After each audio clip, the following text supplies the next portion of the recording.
So Marvel just held a test screening for Fantastic Four First Steps, and someone in the audience actually shouted mid at a $200 million movie. Yeah, that actually happened, and it gets much worse.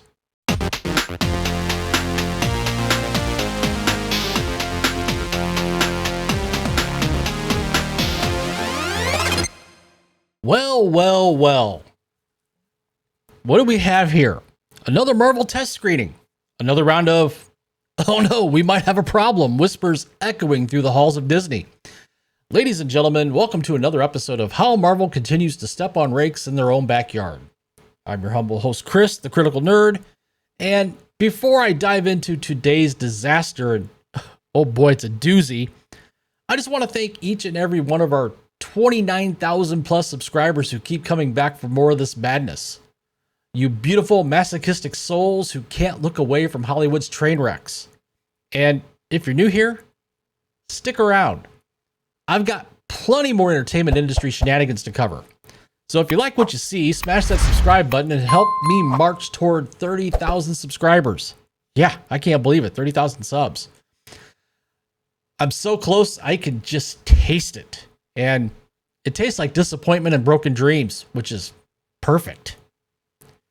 Today I'm talking about Fantastic Four First Steps, and folks, based on these test screening reactions, it looks like Marvel's first step might be right off a cliff. But hey, at least they're consistent.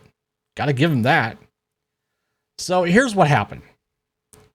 Marvel held one of their classic "we're totally not panicking" test screenings for Fantastic Four First Steps in Los Angeles this week. And the reactions? Mwah. Absolutely mediocre. Jeff Schneider's source, and bless these anonymous heroes who risk their NDAs to warn us, described the film as not that bad and not that good either. Which in Hollywood speak translates to, we spent $200 million to make something your grandmother would call fine, I guess. But wait, it gets better. Another viewer literally used the word mid, and apparently they might have shouted out mid. One or two people might have said it, and then maybe someone might have heard it. I mean, could you imagine you're a Disney executive sitting in that screening room and someone just yells mid at your $200 million investment? Beautiful. Now, what's wrong with the movie? Oh, just the usual Marvel post-Endgame hits, a noticeable lack of character development, and missed chances to delve into the team's family dynamics. Because why would you want character development in a movie about character? The report says the whole film captures a gripping tone and offers moments of spectacle. It lacks emotional depth and fully fleshed out character dynamics. So basically, it's a Marvel movie made after 2019. Got it. But here's the kicker. Pedro Pascal's performance was described as a bit flat, and Reed Richards' stretching powers were disappointing and weak.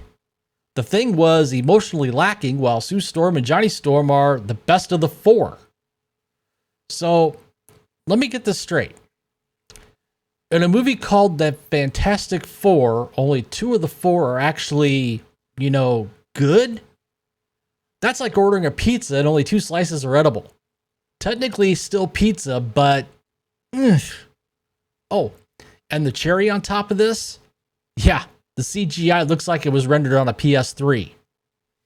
Now, to be fair, Grace Randolph reported that the VFX were likely only around 25% done. Only 25% done for a movie coming out in 2 months. That's 2 months, people. You know what I could do with 25% finished homework 2 months before it's due? Panic. That's what I could do. But apparently Marvel's strategy is, we'll figure it out in post. Now, here's the thing that really should concern you. Marvel doesn't do public test screenings unless they're worried. That was the case with the Eternals, the Marvels, Ant-Man and the Wasp, Quantumania, and Captain America Brave New World. So let's see here. Eternals, remember that? Yeah, I don't remember it either. The Marvels, box office disaster. Quantumania, killed the Ant-Man franchise. Brave New World, well, that one came and went pretty quietly, didn't it? I think so. I mean, that's quite the winning streak. It's like Marvel has a crystal ball, but instead of showing the future, it just shows them more ways to disappoint fans. But wait, there is one bright spot. Apparently, Ralph Ineson's Galactus has an incredible sense of scale and looks like it was ripped straight from the comics. So hey, at least the giant purple planet eater looks good. I mean, that's something. One viewer said Galactus went over well with the crowd, which is encouraging considering Marvel has had a villain problem of late. That's the understatement of the century right there. But here's where it gets really spicy. Schneider had a separate industry source, someone who hasn't seen the film but knows what's happening behind the scenes, and they described First Steps as a mess and a huge problem movie.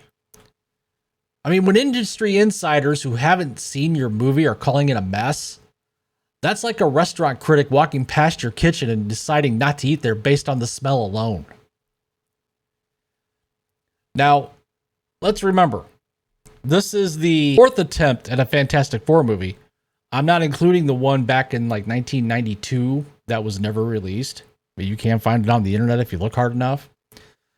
We had 2005 and 2007 versions, campy but commercially successful. Then we had the 2015 Fantastic Four disaster that scored a whopping 9% on Rotten Tomatoes. I mean, 9%. I've seen YouTube videos of cats falling off furniture with higher ratings. So Marvel comes in and says, hold our mouse ears. We'll show you how it's done. And based on these reactions, they might have just created Fantastic Five. See what I did there? Look, I want to be wrong about this movie. I really do. The Fantastic Four are Marvel's first family. They deserve a great movie. Pedro Pascal, he's an okay actor. The cast looks solid on paper, and Galactus could be amazing. But here's the thing that really gets me. Marvel had the perfect Reed Richards, John Krasinski, the man fans have been begging to see as Mr. Fantastic for years. And what did they do? Oh, they put him in Doctor Strange Multiverse of Madness for all of 5 minutes just so they could turn him into spaghetti courtesy of the Scarlet Witch. Brilliant strategy, Marvel. Absolutely brilliant.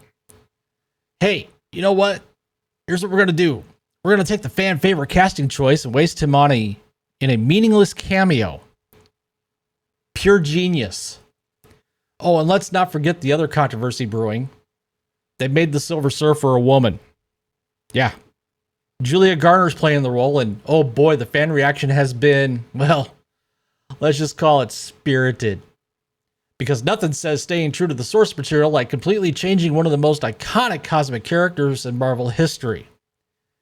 I'm sure that decision had absolutely nothing to do with checking certain boxes. Nothing at all. But when you've got test screening audiences literally shouting mid at your movie, when your CGI is only 25% done 2 months before release, when industry insiders are calling it a huge problem movie, and when you're following the exact same pattern as every other Marvel disaster since Endgame, well, let's just say I'm not exactly fantastic about their 4 chances. So there you have it, folks. Marvel's Fantastic Four first steps, taking bold steps toward mediocrity. Will they be able to fix it in time? Can you polish a turd in 2 months? Guess we'll find out on July 25th. So what do you think? Are you still excited for this movie, or are you joining the mid-chorus? Let me know in the comments below. Smash that like button if you've enjoyed this breakdown of Marvel's latest potential disaster. And subscribe for more coverage of Hollywood's never-ending ability to snatch disappointment from the jaws of expectation. And remember, in a world full of superhero movies, sometimes the most fantastic thing you can do is set your expectations appropriately. Critical Nerd, out.